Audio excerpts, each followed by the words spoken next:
is Monday, June the 27th. It's 9 o'clock, and we welcome all of you to the meeting this morning.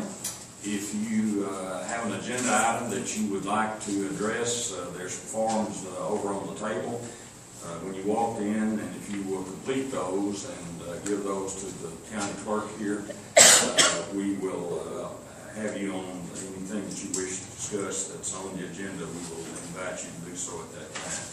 So, if you will, join with me now for the invocation, and then we'll have the Pledge of Allegiance, both of our flags. Most gracious Heavenly Father, Lord, we thank you for this morning. We thank you for this very special time of the year that we'll be entering into this week as we celebrate the birth of this great nation, July 4th. Lord, thank you for the blessings that you continue to bless this nation with over and over and over again. Lord, we pray now for all of our military, wherever they may be. We thank you for the service of our veterans as we come upon this special time. Lord, we pray for our first responders and in this county and all over the state and all over the nation for the safety and security they provide for each one of us. Lord, we pray now that you will be about our course of business this morning as we discuss several important items. We thank you for your Son, Jesus Christ. Lord, he gave his life so that we could have everlasting life. All these things we ask in thy Son's holy name. Amen. Amen. I pledge allegiance to the flag of the United States of America and to the republic for which it stands, one nation, under God, indivisible, with liberty and justice for all.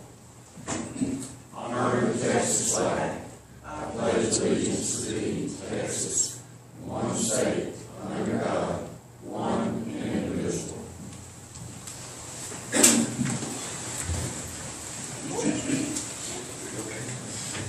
All right, in the way of routine items, I had a couple of things that I placed there on the table. One of them is a report of the Kaufman County Transportation planning report that we'll be hearing from Mr. Poster in just a few moments. And then also a report from the Regional Public Defender's Office concerning their efforts in defending Mr. Brownlow. And I thought the public might find it interesting showing how much that organization is reporting to Save County, and so you can have copies of that. The next item is remarks from visitors, and I believe we have one person who has signed on, and that is Mr. Stan Cap. Stan, are you here for the item on the historical yes, sir. Distinguished Service Award? Okay, we'll get to you when we get right down there, and that shouldn't take us very long. So the next item will be the consent agenda. We have several items on the consent agenda. Bear with me as I read those off. Item A is to discuss and consider approving an interlocal agreement with the City of Kaufman for road repairs. Item B is to discuss and consider approving an interlocal agreement with the City of Maybank for road repairs. Item C is to discuss and consider approving an interlocal agreement with the City of Crandall for road repairs. Item D is to discuss and consider approving an interlocal agreement with the City of Kent for road repairs. Item E is to discuss and consider approving a project agreement with the City of Post Oak Bend for road repairs on Oak Bend Drive.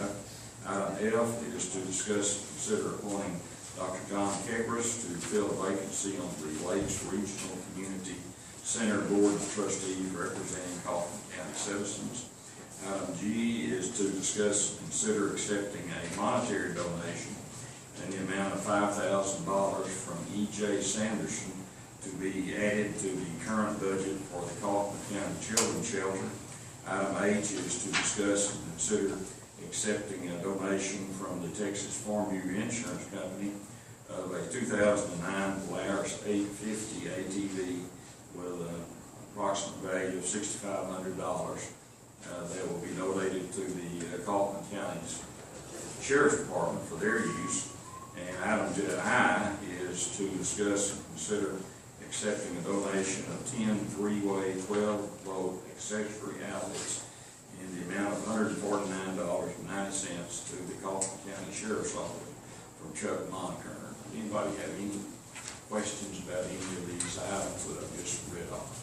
On item F, who is John Davis and who officially decided? He he's retired now. He is a former psychologist, worked for Carroll State Hospital, and he's in private practice, I believe now. Still works a little bit. The rules required that we had to publish an ad in the paper, and we did that, I believe, 2 consecutive weeks. My understanding, he was the only one that applied to the. And I can say this, I know John, and he'll make us a good work. He has been very instrumental with the co-op and different things for sure, so he's been a helper to us. Other questions about anything? I have a motion from Commissioner Allen to accept the items that are listed, and a second by Commissioner Phillips. Further discussion? All in favor say aye. Aye. Those opposed. Item number 3 now is to present the Kaufman County Historical Commission's 2015 Distinguished Service Award from the Texas Historical Commission. And Stan, if you will come around, we'll give you this, and I'll meet you up front. Looks like you may have some other members of the commission.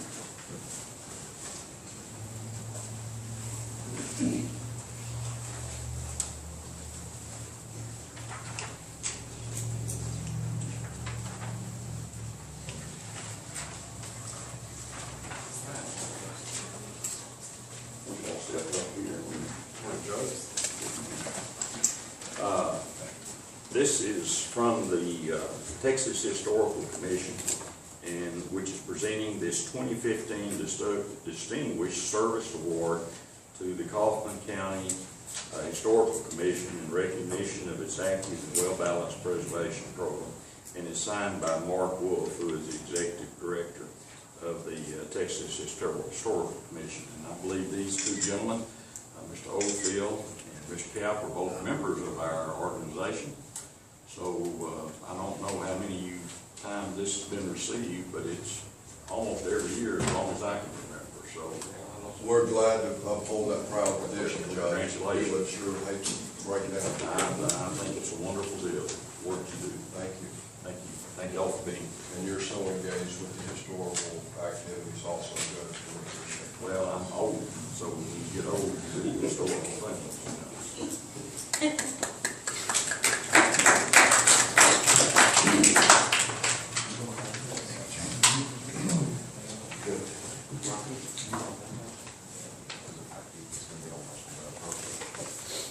I'll give it to Shelley. All right, the next report is to receive a report from John Holster concerning the Kaufman County Transportation Program. John, welcome. Appreciate you being here this morning and bring us up to date with what all's going on. You all have one of these or anything? Everybody has one. You all have one? I made some extra copies for the. I'll need several too, so.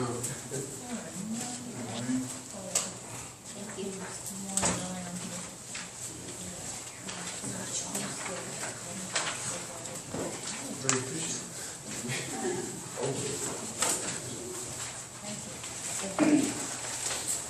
So, I wanted to come by today and give Casey an update on where we are. We got some good news to report today on several projects.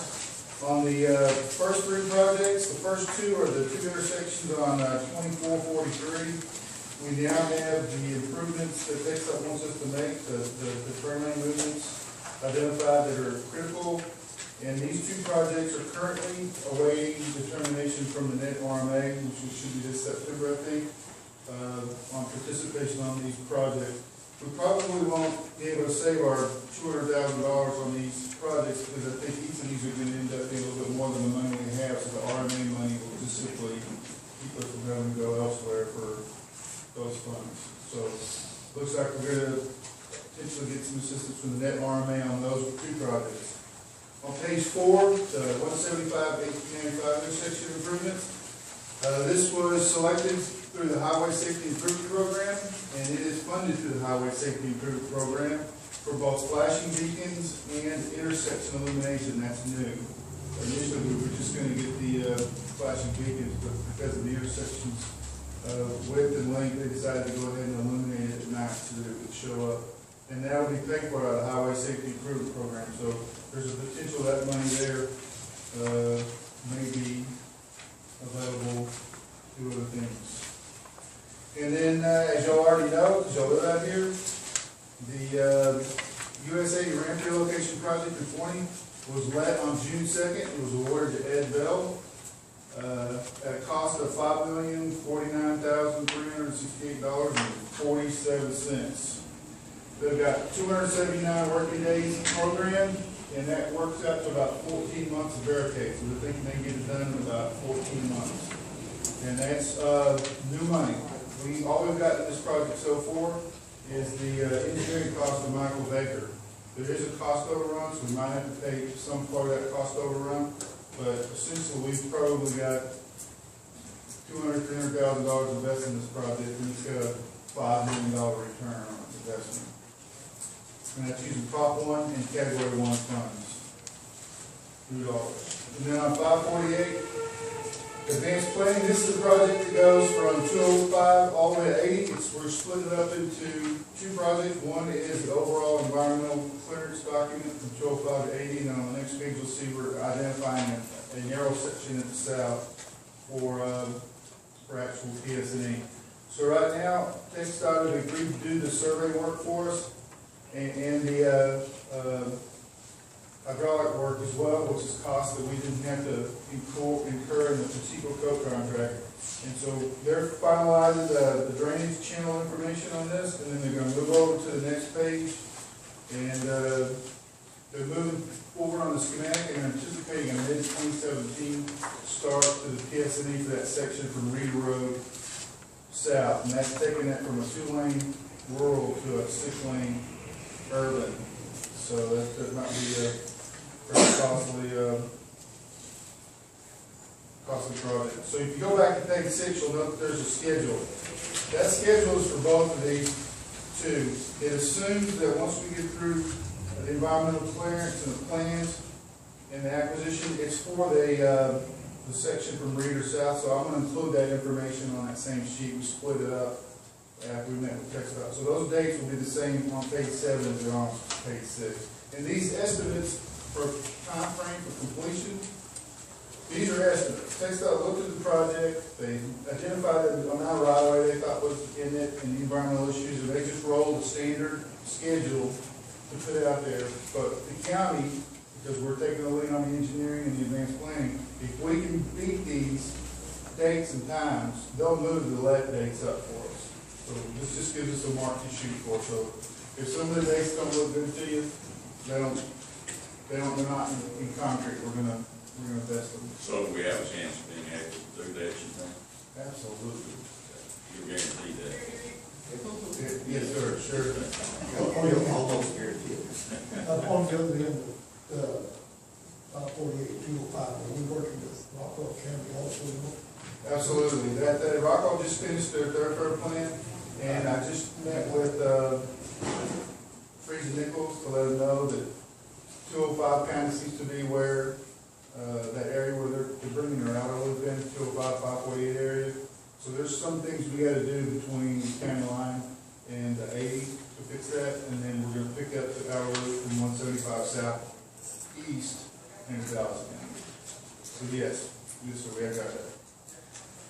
Okay, on page 8, 986, advanced planning. This was a project that was in Terrell. If you remember, Terrell chose to transfer these funds to their 557 project, and they were short there. And so this project is currently on hold until we work with Terrell on that and on report on it. US 80 intersection improvements. Again, we have a anticipated schedule for the completion of this project. There's very little right-of-way on this project, so we have a fairly decent chance of beating that September 19 let date. It says 6.6 million, but I think it's going to be more like 7.5. We just met the other day. There's some things we got to look at. But one of the things we're going to start doing is all these engineering services that we're providing, we're going to enter into a project agreement with TxDOT to donate those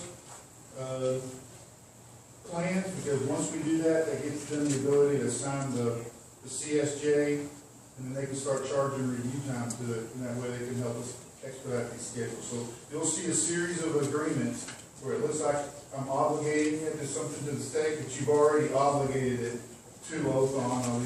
We're just matching that obligation to the state to show them that we're doing these engineering services.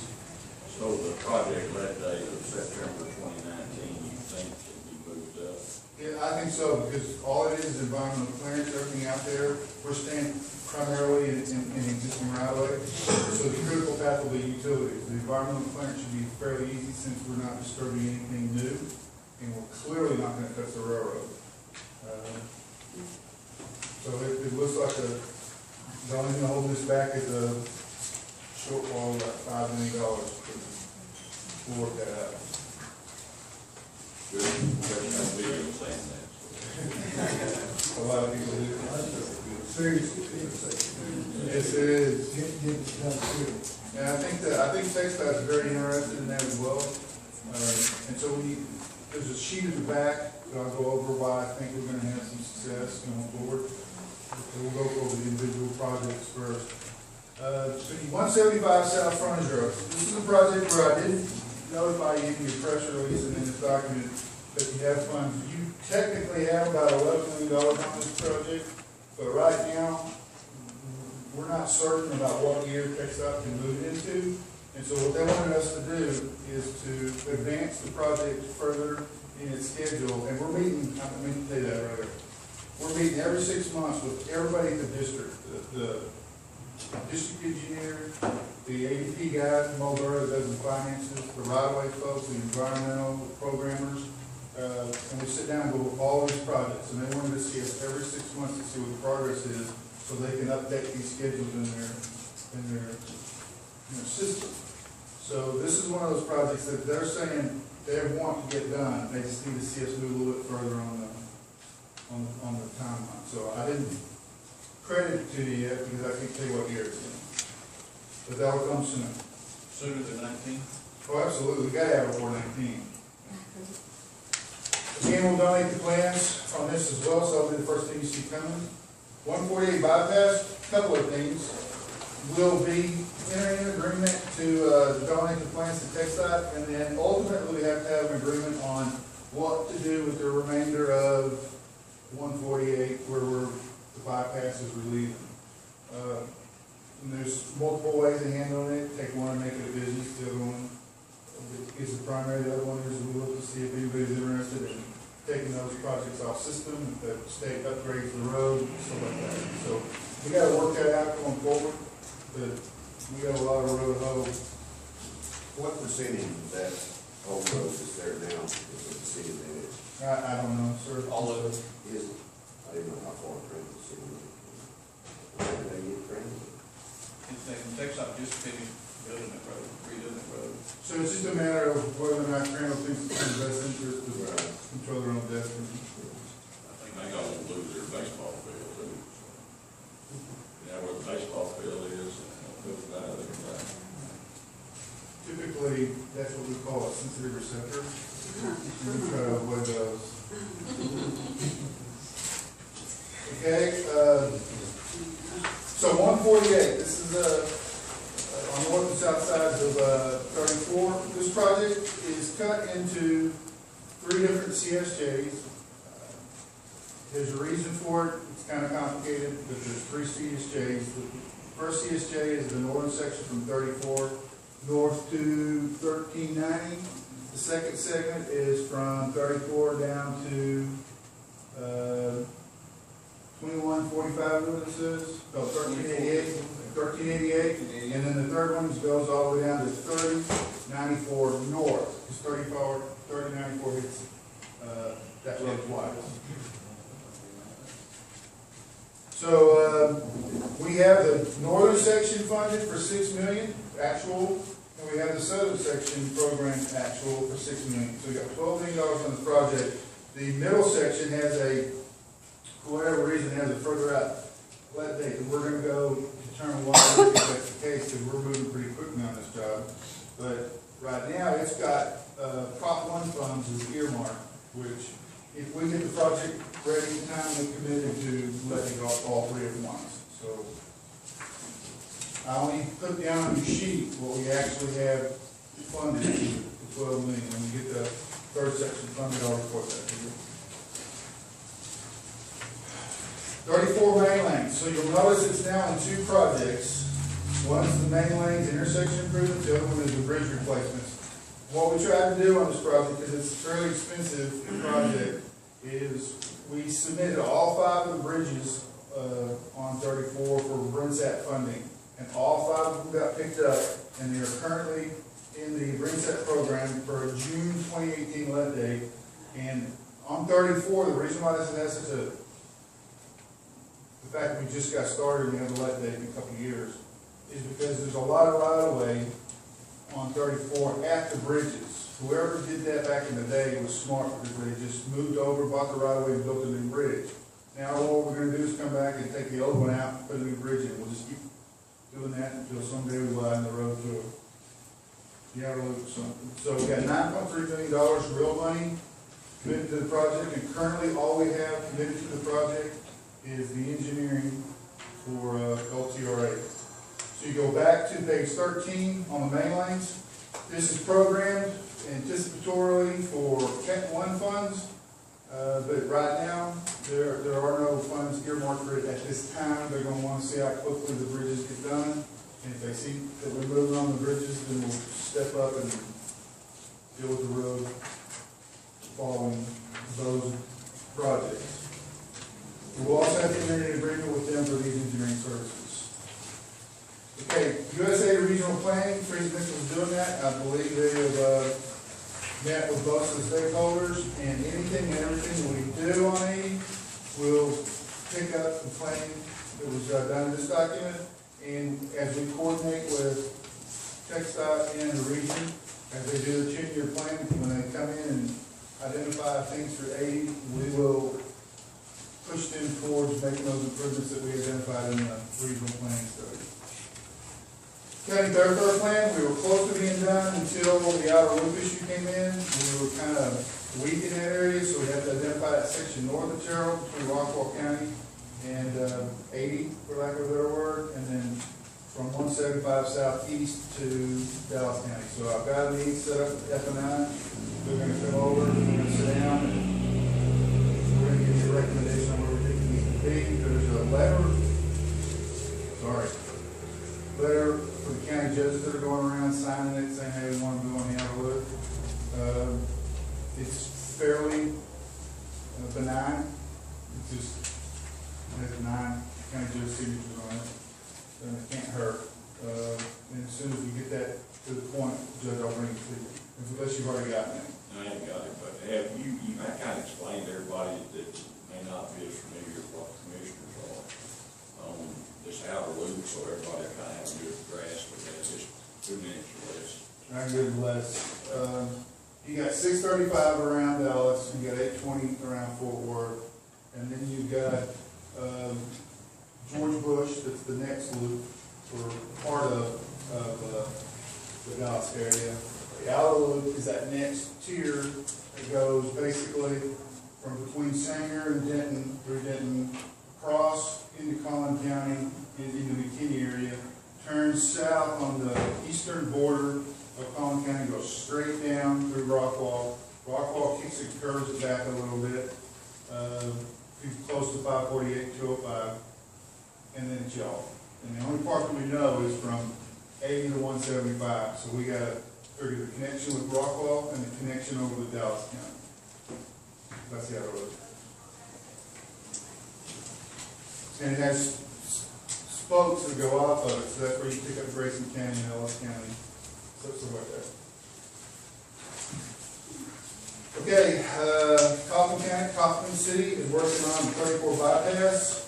They tell us that the project is approximately 95% complete, and they're working on sidewalks and sod and type BC asphalt. So once this project is done, we will do a final audit on our side to identify, because this is a pass-through tolling project, that what percentages, because remember our agreement says we get to participate in the reimbursements equal to the percentage of our own construction. So we'll do that calculation once the project is finally audited on TxDOT side and on our side. So the flow-through or pass-through will start sometime this next budget year. So depending upon when they certify the completion date, it has to operate for 12 months from that date. And that's when the first payment starts, assuming the audit works out. So there's two things that have to happen. One is the certification on the completion date and the audit. So, sort of. So the construction completion says June 2016, I mean, it's June 27, it's at 2016, so. We got 3 more days. It'll be nice, won't it? Concur. So, okay, so County Road 151, this is the project that they're only in the engineering standpoint on. They're still working on right away. And this is the one where we gave them partial funds to the engineering, and they're waiting on us to issue debt for the remainder of their funds in order to move forward on the project. So I thought I'd keep them posted on what your decision is on that. 557 frontage roads, ramps, and CR 305 bridge. This one also has a June completion date, and there is a conversation being held right now because Terrell believes the project is substantially complete several months ago, and TxDOT's thinking it's in a couple of months. So they're arguing about when that completion date is, and based upon whenever that is, very soon, less than 12 months, we should be expecting, after we do the audit, we do the percentages, annual payments back to the county from the city through their pass-through payments from the state.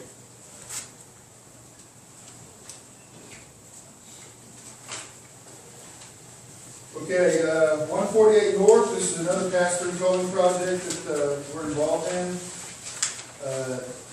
Basically, they don't have enough money to complete the project, so they want to, this is the one where they come and ask us for money on.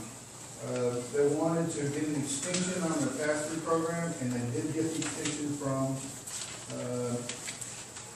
TxDOT, but September 2017 is the drop dead, so they've got to let it by September 2017. Or they lose the pass-through. And you'll see in a second that that actually happened on the next page. So we never did figure out how to get through the problem with the point pass-through because of the, they submitted an application that included Talpi and unincorporated Kaufman County. So ownership to the county, because obviously we do represent all 3 roads, and we couldn't get them to agree to reduce the limits of the project to just be within 20.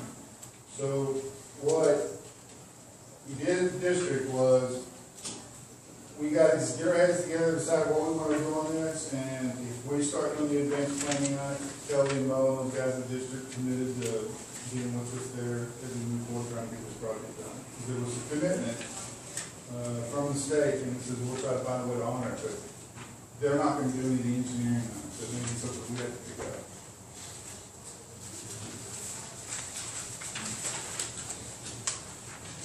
Okay, so this is the project where I think Mr. Moore said he wants to come and visit and see what's going on out here. This is a project that we have Freeze Nichols identified as the firm to do the work, and they've submitted a proposal to us, and I'm just trying to figure out if we have the liquidity between now and the next issuance to execute that contract. So it's a financial issue, but they're ready to go. So strategic funding, that's just letting you know where we take money out of the strategic funding project. These are all basically on SX34 North commitments that were made prior to the bond program that we had to honor.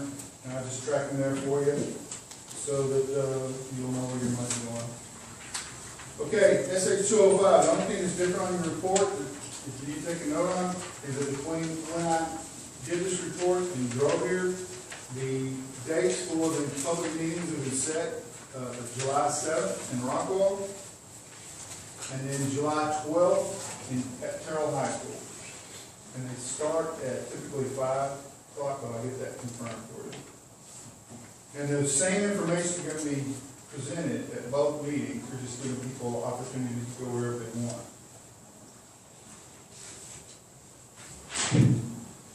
Okay, moving on, unless there's a question. Jeff Bush and Brittany Calloway committed to striping and providing turn lanes at the intersection of 205 and Griffith Avenue this summer. Soon they'll let us know when they start that, but they committed to get it done this paving season. So we'll keep you posted on that, and that's at no cost to the county. And then FM 548 at Falcon Way. We got TxDOT to agree, it was warranted, and they agreed to put it in through the traffic ops. A signal at that location, and they're telling us they will start construction in fall. They're trying to beat the school year, they're not be close.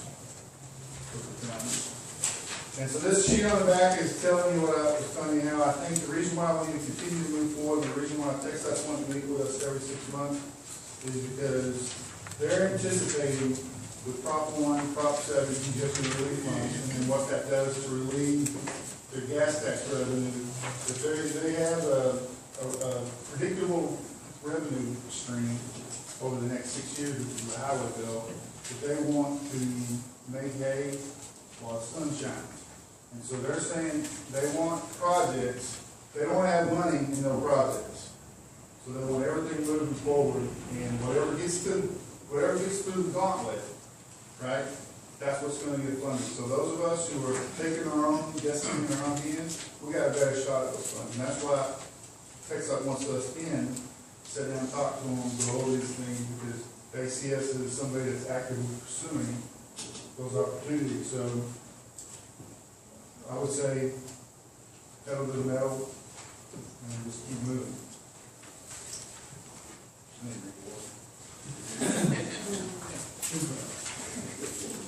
Lots of information, and timing on our bond election was good, because now the state is getting the house funds that can help us accomplish what our initial goal was to begin with. So, Commissioners, anybody have any questions? Is there anything we can do to help speed these projects up?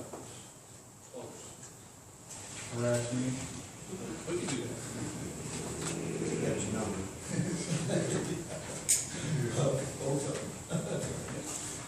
So you're right. Back when we did this in 2013, nobody knew where the money was coming from. Gas tax was going down. Prop 1 looked like it was going to tank out, and everybody panicked and it just stopped. We didn't stop. And now that the pipeline's pumping again, we're not at dead center stopped. We're way down the road, and I think we got the best chance to be faster, smarter, and fleeter foot than anybody else around us. Will any of this Prop 1 and 7 money be available to earn some potential existing county roads and farm market roads?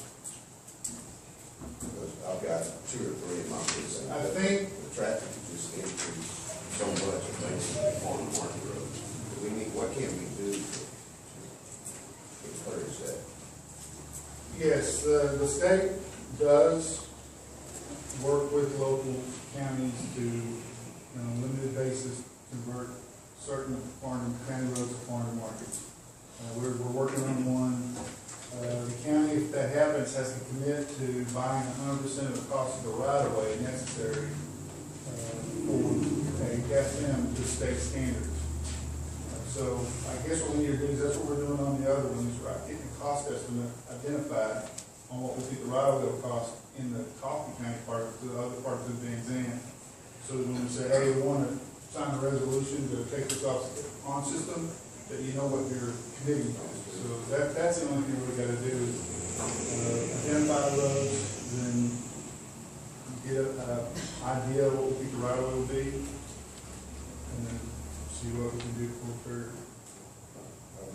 We also did, I don't know if you remember, we also did that grant for what I call gravel asphalt program, and it had different kind of criteria, and one of the things that we hit on was air quality, right? Is particulate is a pollutant, and so if we can take some of these heavily traveled gravel roads and asphalt, then we can help the region's particulate problem. So it's a long shot, but I know every time I see y'all are asking for money for county roads, so I'm just throwing whatever I can throw out there so I can find it. The county road in question you're talking about is already got a 60-foot right of way. So we're in pretty decent shape there, county wide. Yeah, I don't know how wide a typical farm market is, but I think it's more than. Yeah. Today, they have to have certain active transportation accommodations that may make that a little wider. John, on the, as you know, everybody knows, I guess, heretofore, we still have $26 million worth of bonds that we're voting. And some of these projects are that are on the drawing board over the next couple of years, are going to require additional funding than what we have pledged. And so, for example, I think the 151, yeah, I think it's ready to go now. They need their money. I'll told them I'd talk to y'all. Yeah. So I talked with George Wilford at First Southwest, whatever it's called now. I think it's Yeah, I think First Southwest and Southwest Securities merged. Yeah, it's a different name. And Hilltop. Yeah, Hilltop, yeah. So they are, George and Tom Holland, who is our bond attorney, preparing a calendar for us to look at where we can move forward with selling those bonds, probably sometime in August. And George's commitment is, or statement is that bond prices continue to be low, and that it's a good time to sell, because one of these days inflation is going to hit. We've been hearing that for some time now, and it's still relatively, I get road inflation in the city, I'm sure. Concrete's going up. Yeah, with all the projects that are going on around the state, but just kind of want y'all to be aware of that. George will come, we'll have a presentation and all that to get those bonds, so. So to continue the momentum, like when we're talking about 1641 being pulled off as an advance, as a pass through, that we need to start the advanced planning on it, so that's engineering dollars, and we did the program. As soon as we have liquidity, we can start moving on that. Right. So there's things that we need to do now, when we have the opportunity to do it. Are there other questions? Next thing I would say is, high precincts and steep precincts, we need to get as much work as we can done, because we're still going to have a lot of homes built out there, a lot of subdivisions, and all go like this, my office got put in subdivision on Chester, so that way, I don't know. But, we just, right away, get a road plan, but we're a step ahead of everybody. And once you're environmentally cleared, you can protect the right of way. All right, and thank you very much for being here. Thank you, John. Good report. All right, next item is number 5, and that is to discuss and consider accepting a concept plan of the Rolling Hills subdivision. And I believe you have a letter from Kaufman recommending approval of that. Do we have any questions for the developer, Mr. Neal, I believe, who is here with us? Any comments from anybody? Weren't they supposed to present us a concept plan?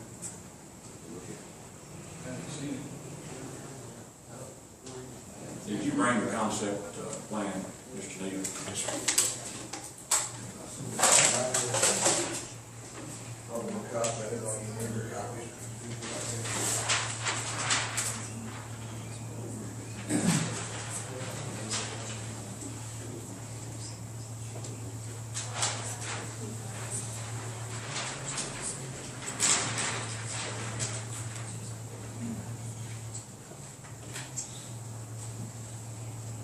You still got to meet the other. Yeah, this is the preliminary. And it appears there's a huge flag lot. Right here in front of the place. Well, their letter says they received the preliminary plat and determined that we have no comments on the master concept plan at this time. That's something that we can bring to their attention, certainly. I don't know what comments they. Well, that's what we start with, and then we get this, any of that comes, when they're black, all these, and you're like, Yeah, I don't understand that. that's all that they're stating right now. I don't understand them not having. Comment, No but then, comments. but then in the bottom of it, they say that they recommend the county grant approval. I mean, so I didn't get that, it's like a, This is not the final plan. no, I know. Yeah. So, I got it. we certainly, You see, you know, So what's your recommendation? I just based on the engineer's letter that it looks like the concept plan is approvable, and then after he submits, it's my understanding there aren't any interior roads. So the engineers have told me that there's, the final plat will be the next step versus the preliminary. And then once, I think Jenny's statement, all she's really trying to say is that, whenever she gets the final plat, she'll do the full analysis, because I think they were slightly confused as to what they needed to review for the concept plat. I don't know if Mr. Deans had further discussions with them, but usually their full technical review happens at the preliminary stage or the final stage. So I think that's all she means by her statement. or they look at the preliminary and say, okay, now we can see the final and see what it looks like. Well, yeah, the purpose of the concept is to kind of say, identify the larger problem. If there's something big, and let the developer know, that way you're not wasting any money. Well, that's why I brought it up about the big flag lot. I mean, that's clearly Well, not in some of his regulations. have the engineers communicated any major issues to you at this point? No, they have not, and there's no possibility of flag lots. All the property surrounding us, on the back part of the property, which will be on the north side of the property on us, and the east side of the property does not belong to us. And that makes So sense. we own no property, other than what you see, we're trying to get approved on the concept. Well, I understand that, but I mean, that plan creates a huge flag lot. Problem is 30% of the property or 45%. That's clearly not allowed, I'm kind of confused by Kaufman's comments that it looks good when they know where stuff is, then they can go flag lot. I don't think they say, it doesn't. They have no comment, I mean, that. Yeah, they're not either saying, they should say they're yes. not saying it's okay. All they're saying is that we haven't looked at the final plat, and compared it to each of our regulations and given our final stage of approval. Well, I understand that, but why proceed to a preliminary? Well, I think we need to look at the definition of flag lot, because if he sold the property to another owner, then is that not a loophole in the subdivision regulations? Well, if you sell the property, it's clearly I'm on. going to sold off part of the property, looks like this property is sold. You see? No, I have not seen it, but I don't want to give it, I'm not an engineer, I would rest on the opinion of our county engineer. I'm not gonna give an engineering opinion. The engineers brought to me that there was a possibility of flag lots, and they thought of owned that property. After we sent them the evidence that it had been sold, which is Shane back in February, when it was sold. And since it doesn't belong to us, we cannot build back there, obviously, so there's no possibility of flag lots. And that's the reason we proceed on, we had one conversation about this. That area behind those little, one of those 1 acre. 1 acre. That The area behind those 1 acre lots, you don't own that anymore? No, it's been sold for over 6 months. It's a long to try to get the party, so I'm trying to explain to the commissioner over there. That's, we can't, we own the property. Only property we own is the 21 1 acre lots. So we, Somebody else can, they come up, flag, something, they're building on their land. and the reason why he did, he bought the property, cut out what he wanted to cut out and keep, and so, he's trying to I get it. push this off on the county, and, that's his position, you know, my position, we've got new ideas. The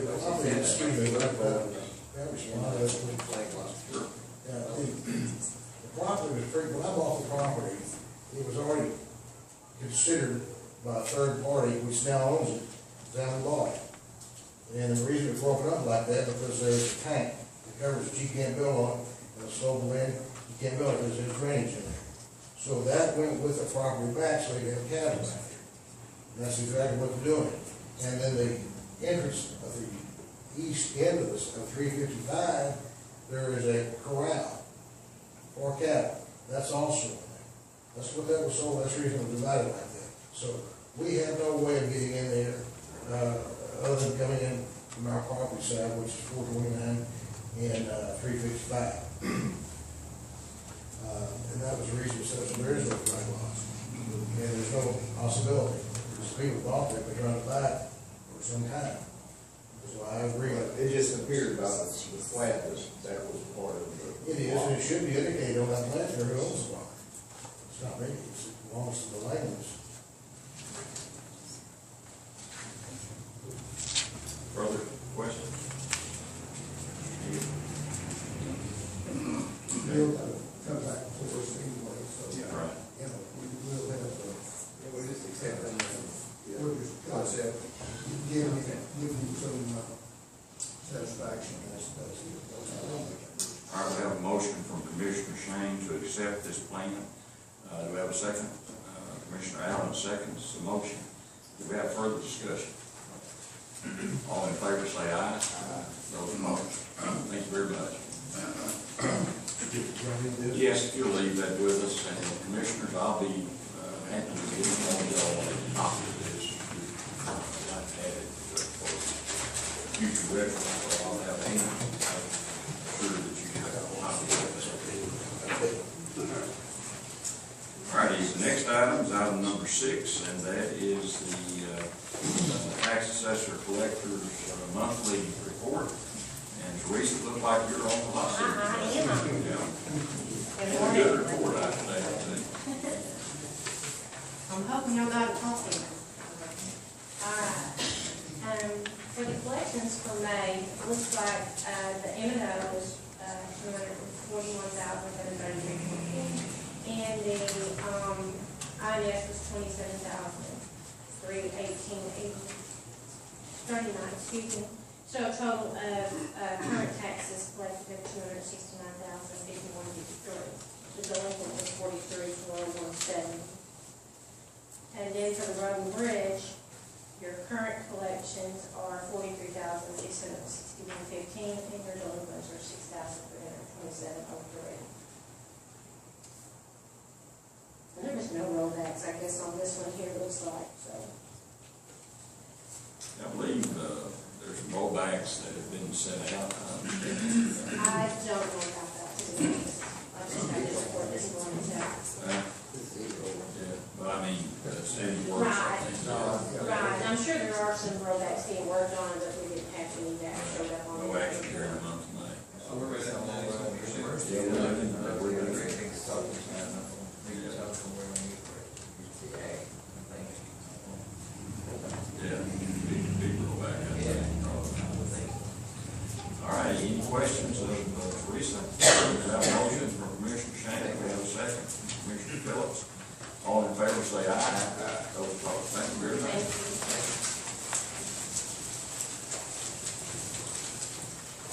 And the next is item number 7, to hear our treasurers, accept the treasurer's report for May 26, 16.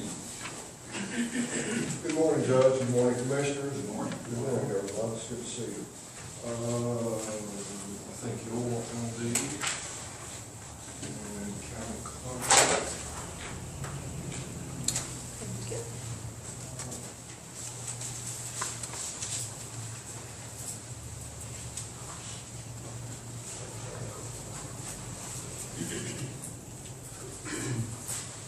So our May treasurer's report was certified by our auditor, Karen McLeod. Thank you, Karen. Our general fund cash started at $13,553,988.86. We had receipts of $1,077,548.87. Disbursements of $2,346,803.48 for an ending balance of $12,284,734.25. So we are at that time of the year where we are working through our ending balance. And, you know, we're expecting roughly $1 million, $750,000 to $1 million of revenue to come in each month as we finish out the year. And payroll is going to be, you know, not quite $2.1 million a month every 2 weeks. And so we've got that in the bank, and then we'll have $1 million that gets spent in accounts payable typically. All of the money is at American National Bank under our depository contract at 35 basis points. And you can see that we earned $10,093.22 in interest. And you can see how we allocated that. Now, and we'll continue to go to Texas Association of County, our County Treasurer Association training. I went early last week to Galveston for 3 days, and one of the good topics is to point out to the Commissioners Court that part of our earnings from American National Bank is because we have money on deposit, we don't have any fees. So we'll start sharing with you how much fee waiver is involved, because that, again, according to the presenter, was an interesting concept that still represents income to the county. The next page of the report is our other proceedings, and you can see that a typical pattern that we have. The third item, juror checks written in disposition. I think you'll see a line item transfer. We have had a lot of juror checks that have picked up in June. That number for June will be quite a bit larger. Kind of here while we're under our other proceedings, I want to hand out to you follow-on information regarding the Historical Commission to be responsive, I think, to Commissioner Allen's response at our last meeting.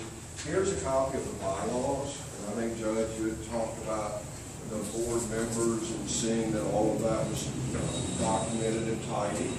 And this is from Cindy Rich, our 1 day a week staff person, and highly energetic and highly skilled. So I'll talk to the board president, and my suggestion would be that we put together a reminder for y'all with these bits of information that we've already given you. You've got them in your record, but we'll get them to you in a reminder that's tabbed and divided.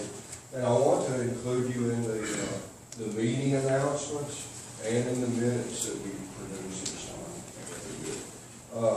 You know, I think, again, Judge, I know you're interested in the Historical Commission. I think you went to the Friday Friends meeting. I did.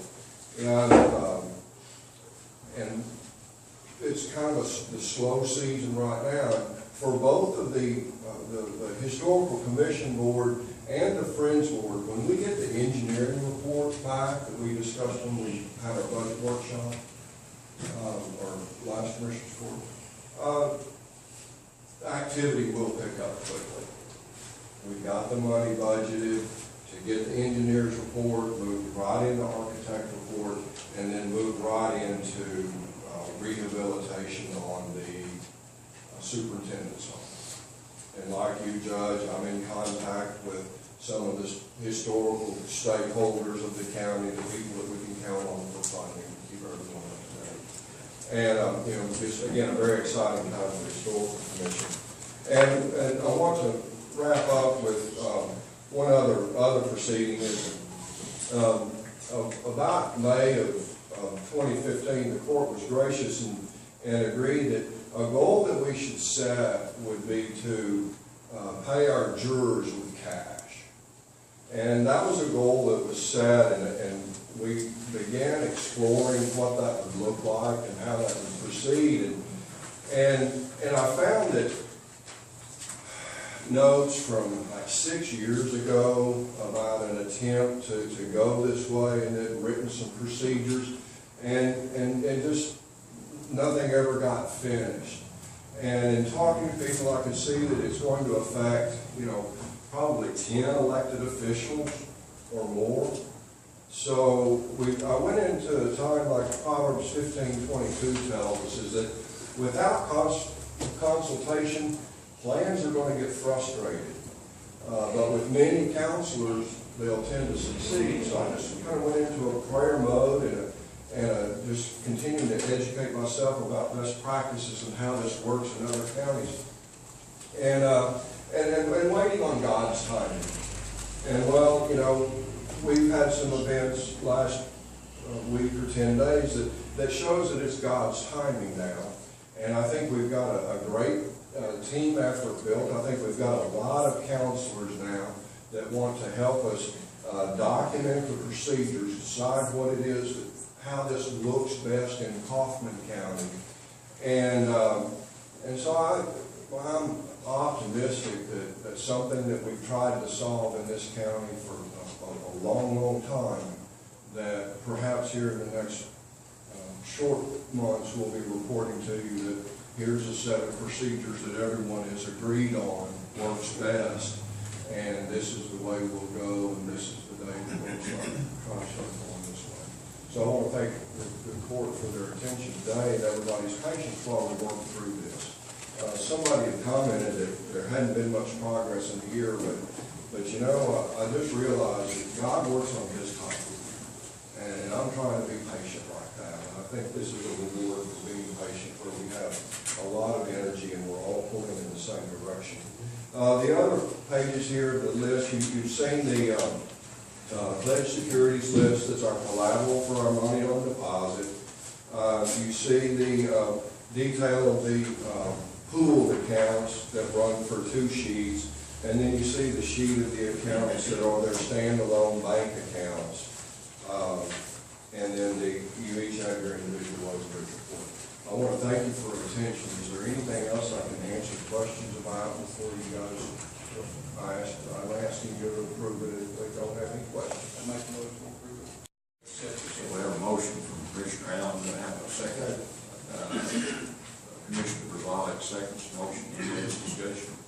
All in favor say aye. Aye. Those opposed, gentlemen, I'm going to pass this around if it all.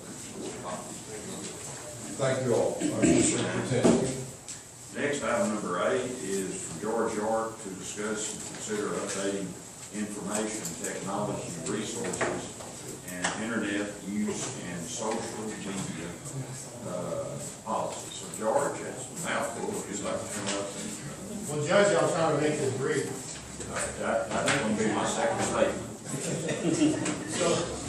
And in plain, East Texas English. So the last we met, we discussed ransomware that affect our cities and counties that have been shut down as a result. To move forward, we were going to modify, change our internet use policy. I met with Lori Floyd. We're going to move forward with that. But when we looked at the existing policy, we can rely on the language in the second paragraph that says, so all we do, all the IT department does is enforce the will of the department head and elected official. Each department is different. Some have needs that others don't. Law enforcement needs more exposure to the internet than others.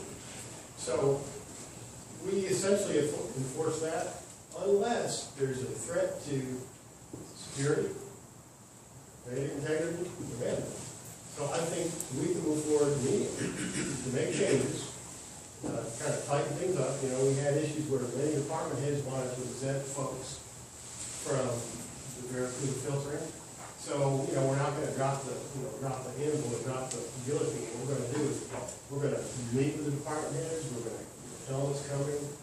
gradually get us to a more secure, tighter, more restrictive policy. You know, our ultimate goal is to not use webmail, but we're not going to just summarily cut it off. We're going to offer alternatives. Social media. I think social media, if you need social media, use your own phone, use your own iPad, use county internet. Webmail will provide a way for folks to access their webmail. You know, and we'll work with these department heads as we move forward. And while we do that, we will work on modifying probably nothing more than an addendum once we went through that policy. Nothing more than a little housekeeping cleanup and an addendum to address some issues we're facing now with ransomware. And for those who weren't, of course, we had an executive session. What we described was a threat vector that if the tools you use, whether it be a Verifield appliance or any method to filter and find in real time a threat is newer than that software knows about, then you're going to be affected. It's that simple. Ransomware, briefly what it does, it'll encrypt part of your file system, rendering your computer useless, and asking you to provide money to unlock it through Bitcoin, which is a non-banking system way of transferring money. So what we've done so far is we were able to pull the drives, put them in a forensic environment, recover all the data, and just start with a new drive. But going forward, you know, the threats and the volume of attacks that are occurring right now, it's more than we've ever seen. So we believe now is the time to move forward. So what we're asking you to do is let us go ahead and use the language in that policy now to get back to where we were, to get to a stronger, tighter position for security. And while we're doing that, work on modifying the language in the policy. So really, do we need to, really no action needed, I don't think. I think so, because I think we can rely on the language there now. You know, it says, if there's an issue, we can act. So if there isn't, we will. But teams like we get together with the department heads, there will be no surprises, no one will be blindsided. We'll make sure, like in the case for law enforcement, we'll absolutely be sure that investigators and prosecutors who need more access than others will have it. We'll have a message through it. Those that don't, won't.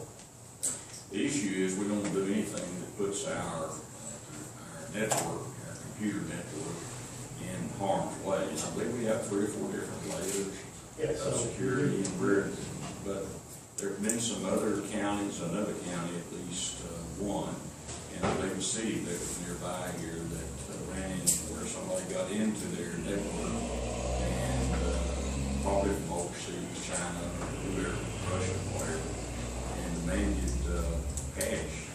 Well, not cash, they demanded Bitcoins, which I know very little about. And they actually had to pay that ransom to get their system up and going for $100,000. So that's not good, and that's not where we want to be. But, you know, if somebody's going to hack your system, they want to do everything they can. So just appreciate you and your IT department and folks that work on this, keeping us as secure as we possibly can be. Does he need to bring a city kind of update policy for any specific wording, Rebecca? I think from what George is saying, they're gonna work on that and bring it back to you, I guess, in the next month or so. Good, thank you very much for the update. All right, item number 9 is Karen McLeod to present the monthly report from the auditor's office. Good morning, Judge. This report that was sent to you was as of May 2016, and your benchmark for the 8 months would be like 66.66%. Your general fund revenues are sitting at 91%. Your expenditures for the general fund are at 62%. So we are way under budget as of May. Your road and bridge funds, this shows you our transfers and our registration, auto regs, and how much we transferred to the, out of our main road and bridge fund. We have transferred almost 88% of your budget to you as the money comes in. The budget revenues have come in at 90%, and we've transferred 87% to your individual funds. In the third page of that report shows you, your revenues by precinct, your expenditures by precinct, and your revenues are almost at the 87%, you've only spent like 54% of those funds. And then your CTARs, there's still some money there with projects fixing to go on. And then the other funds are just for your knowledge and for information on indigent health care, children's shelter, the library, and juvenile probation. Anybody have any questions for the auditor?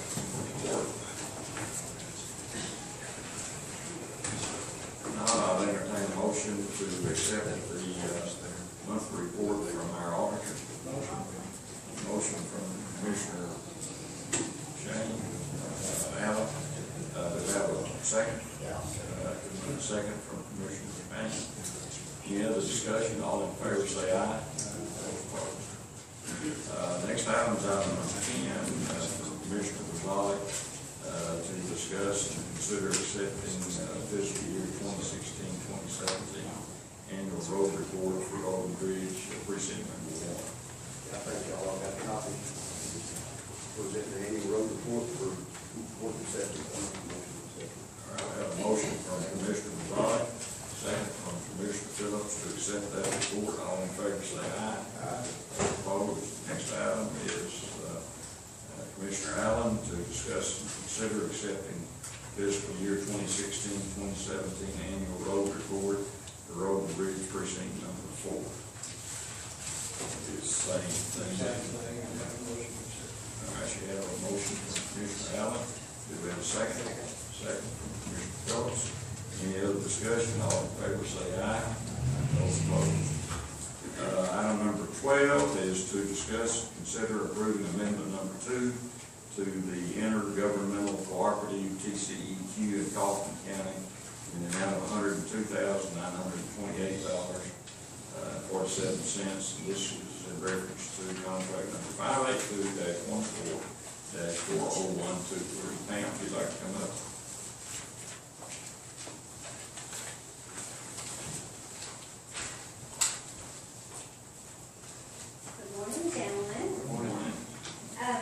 So this is additional funding. If you look, you'll see that in 14, 15, 16, and 17, our admissions program, which is funded through TCEQ, would receive only $4,003. But because other communities, some of the larger communities, Collin County, they didn't have a project to use this year. So that money goes back in the hat. And then I constantly am saying, contact and saying, yes, we have a project, we want to do it, and turning in different ideas. So they accepted some of our ideas, and the additional funding is what we will be going for. So there's quite a bit of additional funding out there. Those other communities get a lot more money than we do. This money is what's collected from the inspection sticker. So that's how this What's program. it spending? Emissions, so we've got the salary for the constable who's doing it, vehicle, equipment. We do a lot of talking at flyers because we want to hand those out the time we go and try to put them out on cars, pass them out to people when they come by, put them in the inspection stations and things like that. Questions? Okay, I have a motion to accept. Commissioner Phillips makes a motion. Commissioner Gonzalez seconds the motion. All in favor say aye. Aye. Those opposed? Thank you, Pam. Thank you. Keep it up there. Item number 13 is to discuss and consider approving Northeast Texas Child Abduction Response Team, better known as CART, mutual aid agreements and amendments. And I believe, Brian, you have information on that.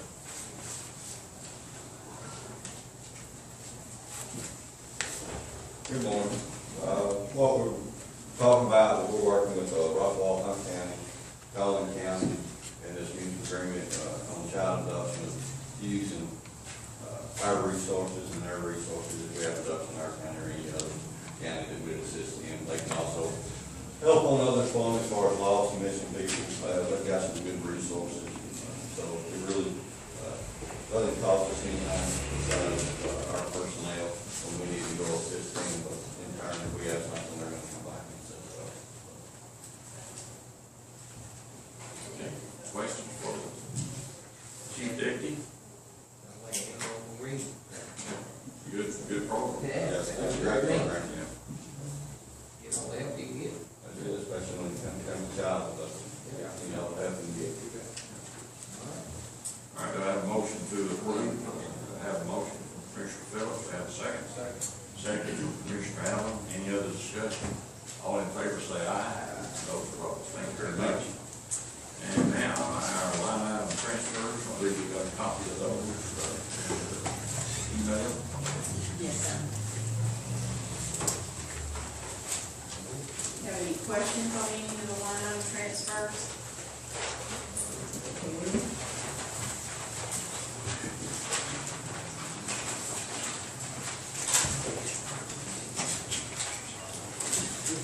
Any questions on the line item transfers? Not, I'll entertain a motion to accept as presented. Motion. Motion from Commissioner Allen, second from Commissioner Phillips. All in favor say aye. Those opposed. Next item is item number 15, discuss and consider claims for payment. Your claims for payment are $1,389,460.10.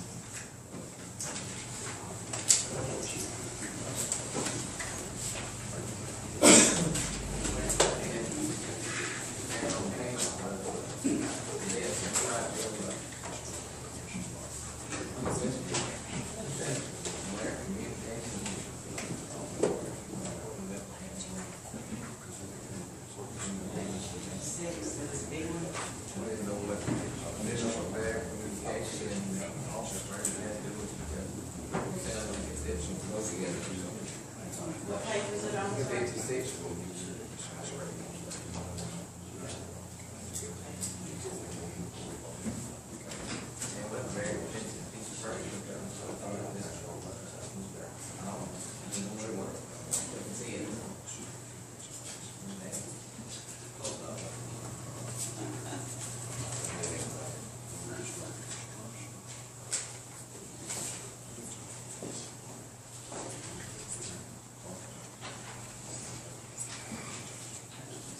Acoustic tube. It's for the security. Courthouse and how that runs.